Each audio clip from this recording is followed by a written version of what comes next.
दोस्तों नमस्कार।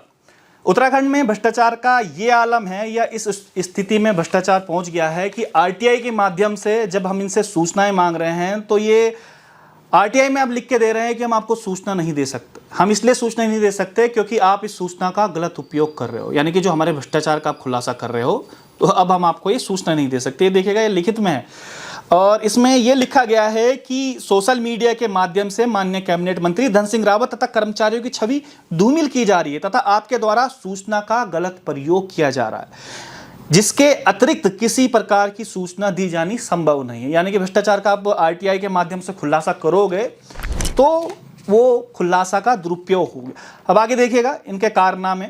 ये सारे के सारे जितने भी ये पौड़ी में कर्मचारी हैं, सारे के सारे मिलके वरिष्ठ पुलिस अधीक्षक को एक शिकायत भी दे रहे हैं। 13 लोगों के साइन हैं इसमें, और ये इसमें लिख रहे हैं कि तथाकथित पत्रकार विजय रावत, संपादक विजयपथ न्यूज द्वारा जिला पंचायत पौड़ी में कार्यरत कर्मचारियों तथा माननीय कैबिनेट मंत्री की छवि धूमिल की जा रही है। और इसमें ये बता रहे हैं कि किस प्रकार से ये खबर चला रहे हैं और खबर से इनको क्या कुछ पीड़ा हो रही है। और साथ में अगर आप आगे पढ़ेंगे तो इनका ये कहना है कि ये जो पत्रकार हैं फेसबुक और यूट्यूब के माध्यम से फेसबुक चैनलों से लगातार ब्लैकमेलिंग कर रहे हैं। छवि खराब करने के उद्देश्य से श्री अनिल नेगी एवं कुछ अन्य लोगों के साथ हमारी लोकप्रिय सरकार के विरुद्ध अनर्गल बयानबाजी की जाती रही है, जिसके फलस्वरूप इनके विरुद्ध माननीय न्यायालयों में वाद योजित है। और साथ में नीचे आप साइन देखेंगे, जिला पंचायत पौड़ी के तमाम 13 जो कर्मचारी हैं उनके साइन है। और साथ में प्रतिलिपि सचिव, निदेशक, प्रशासक, जिलाधिकारी गढ़वाल, अपर मुख्य अधिकारी, सबको ये प्रेषित है। तो ये मतलब एक नया तरीका है कि वैसे ही पत्रकारिता तो कोई कर नहीं रहा है, लेकिन जो लोग कर रहे हैं उन अगर भ्रष्टाचार का खुलासा कर रहे हैं तो इस प्रकार से शिकायत देकर, आरटीआई ना देकर ये डराने धमकाने का भी प्रयास किया जा रहा है। इनकी नज़रों में वो पत्रकार तथाकथित हैं और ब्लैकमेलर। दोस्तों ये वही कर्मचारी है अनिल नेगी, पौड़ी में स्थित कर निरीक्षक ये है, जिसने तकरीबन 50 लाख की तनख्वाह ली है और जिस काम के लिए इसको रखा गया था कर टैक्स जो कलेक्ट करने के लिए 5 लाख का मात्र इसने एक टैक्स कलेक्ट किया था, जो उस समय हमने खबर चलाई थी। और इसे हमने लिखा था कि भाई ऐसे कामचोर निकम्मे जो ये कर्मचारी हैं उनको सरकार झेल क्यों रही है। भाई जिस काम के लिए रखा गया है, तो इन भाई साहब को जब बात बुरी लगी तो ये पहुंच गए माननीय न्यायालय। तो माननीय न्यायालय में जब पहुंचे तो उसके बाद माननीय न्यायालय में जब ये पूरी प्रक्रिया चली तो माननीय न्यायालय ने खुद ये स्वीकार किया कि भाई जब एक बात बताइएगा, जब 50 लाख की तनख्वाह जो ले चुका है और 5 लाख मात्र उसने जो है वो टैक्स कलेक्ट किया है, तो उसे निकम्मा कामचोर नहीं कहेंगे तो क्या कहेंगे। उसके बाद जब जांच हुई तब दूध का दूध पानी का पानी हो गया। जिस समय इसकी जांच हुई तो उसके बाद पता चला कि 10 सालों में इसने 2 करोड़ 80 लाख का टैक्स कलेक्ट करना था, लेकिन उसके सापेक्ष मात्र 15 लाख का उसने टैक्स कलेक्ट किया।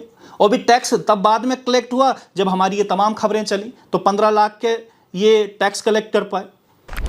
तो खुद सोचिएगा कि कितना बड़ा गबन इस बीच हुआ होगा। तो माननीय न्यायालय में हमें बाइज्जत बरी किया, कहा कि सही कह रहे हैं। तो उसके बाद अब ये देखिएगा, जब हम लगातार हम इनकी कागज़ मांग रहे हैं कि और क्या कुछ गड़बड़ी है, तो ये जाकर इस प्रकार से सारे के सारे कर्मचारी पुलिस में शिकायत कर रहे हैं कि ये ब्लैकमेलर है, ये तथाकथित पत्रकार है। ये आलम है भ्रष्टाचार के पूरे उत्तराखंड। और आरटीआई देने से साफ मना किया जा रहा है। जो हमारा अधिकार है आरटीआई, एक आम आदमी का अधिकार है आरटीआई।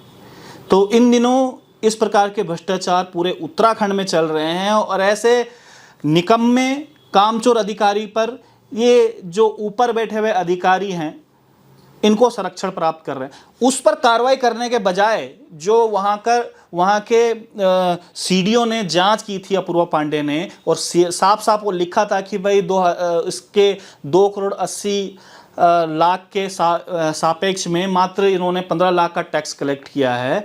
उस पर कार्रवाई करने के बजाय ये सारे के सारे कर्मचारी, भाई मैं तो कहता हूँ कर्मचारियों जो तुम मुझे ब्लैकमेलर बोल रहे हो, तथाकथित बोल रहे हो, अपने जिस अनिल नेगी के लिए तुम ये सब चीज़ें कर रहे हो, जरा उनसे भी तो पूछिएगा ना कि भाई 2 करोड़ 80 लाख का टैक्स कलेक्ट क्यों नहीं किया, कहाँ गया और सारे का सारा पैसा, और कौन सी ब्लैकमेलिंग करी है, जरा उसके सबूत भी सामने पे ले आइएगा जरा, वरना तुम सबको माननीय न्यायालय में घसीटा जाएगा।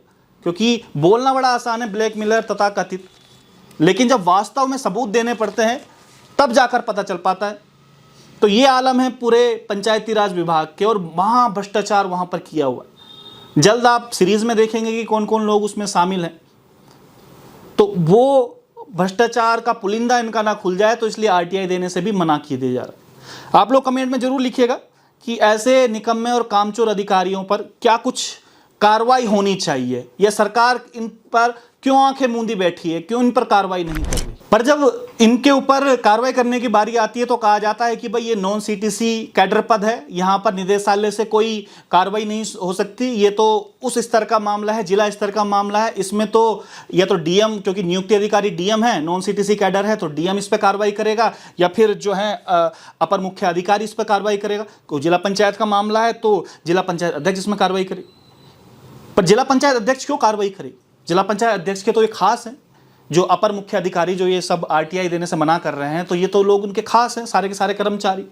तो ये आलम है कि भ्रष्टाचारी पर कार्रवाई करने के बजाय उल्टा उन पत्रकारों को डराया धमकाया जा रहा है जो इस प्रकार के भ्रष्टाचार का मामला उजागर कर रहे हैं। तमाम इस पूरी वीडियो पर, इन सब दस्तावेजों पर आपका क्या कुछ कहना है कमेंट बॉक्स में जरूर लिखिएगा, और साथ ही साथ ये वीडियो जरूर शेयर कीजिएगा ताकि उत्तराखंड में जो ये हो रहा है पूरे उत्तराखंड के लोगों को पता चल पाए कि भ्रष्टाचार अपनी कितनी चरम सीमा पर है और सरकार किस प्रकार से कर्मचारी अधिकारियों को बचाने की कोशिश कर रही है। बहुत बहुत धन्यवाद, नमस्कार।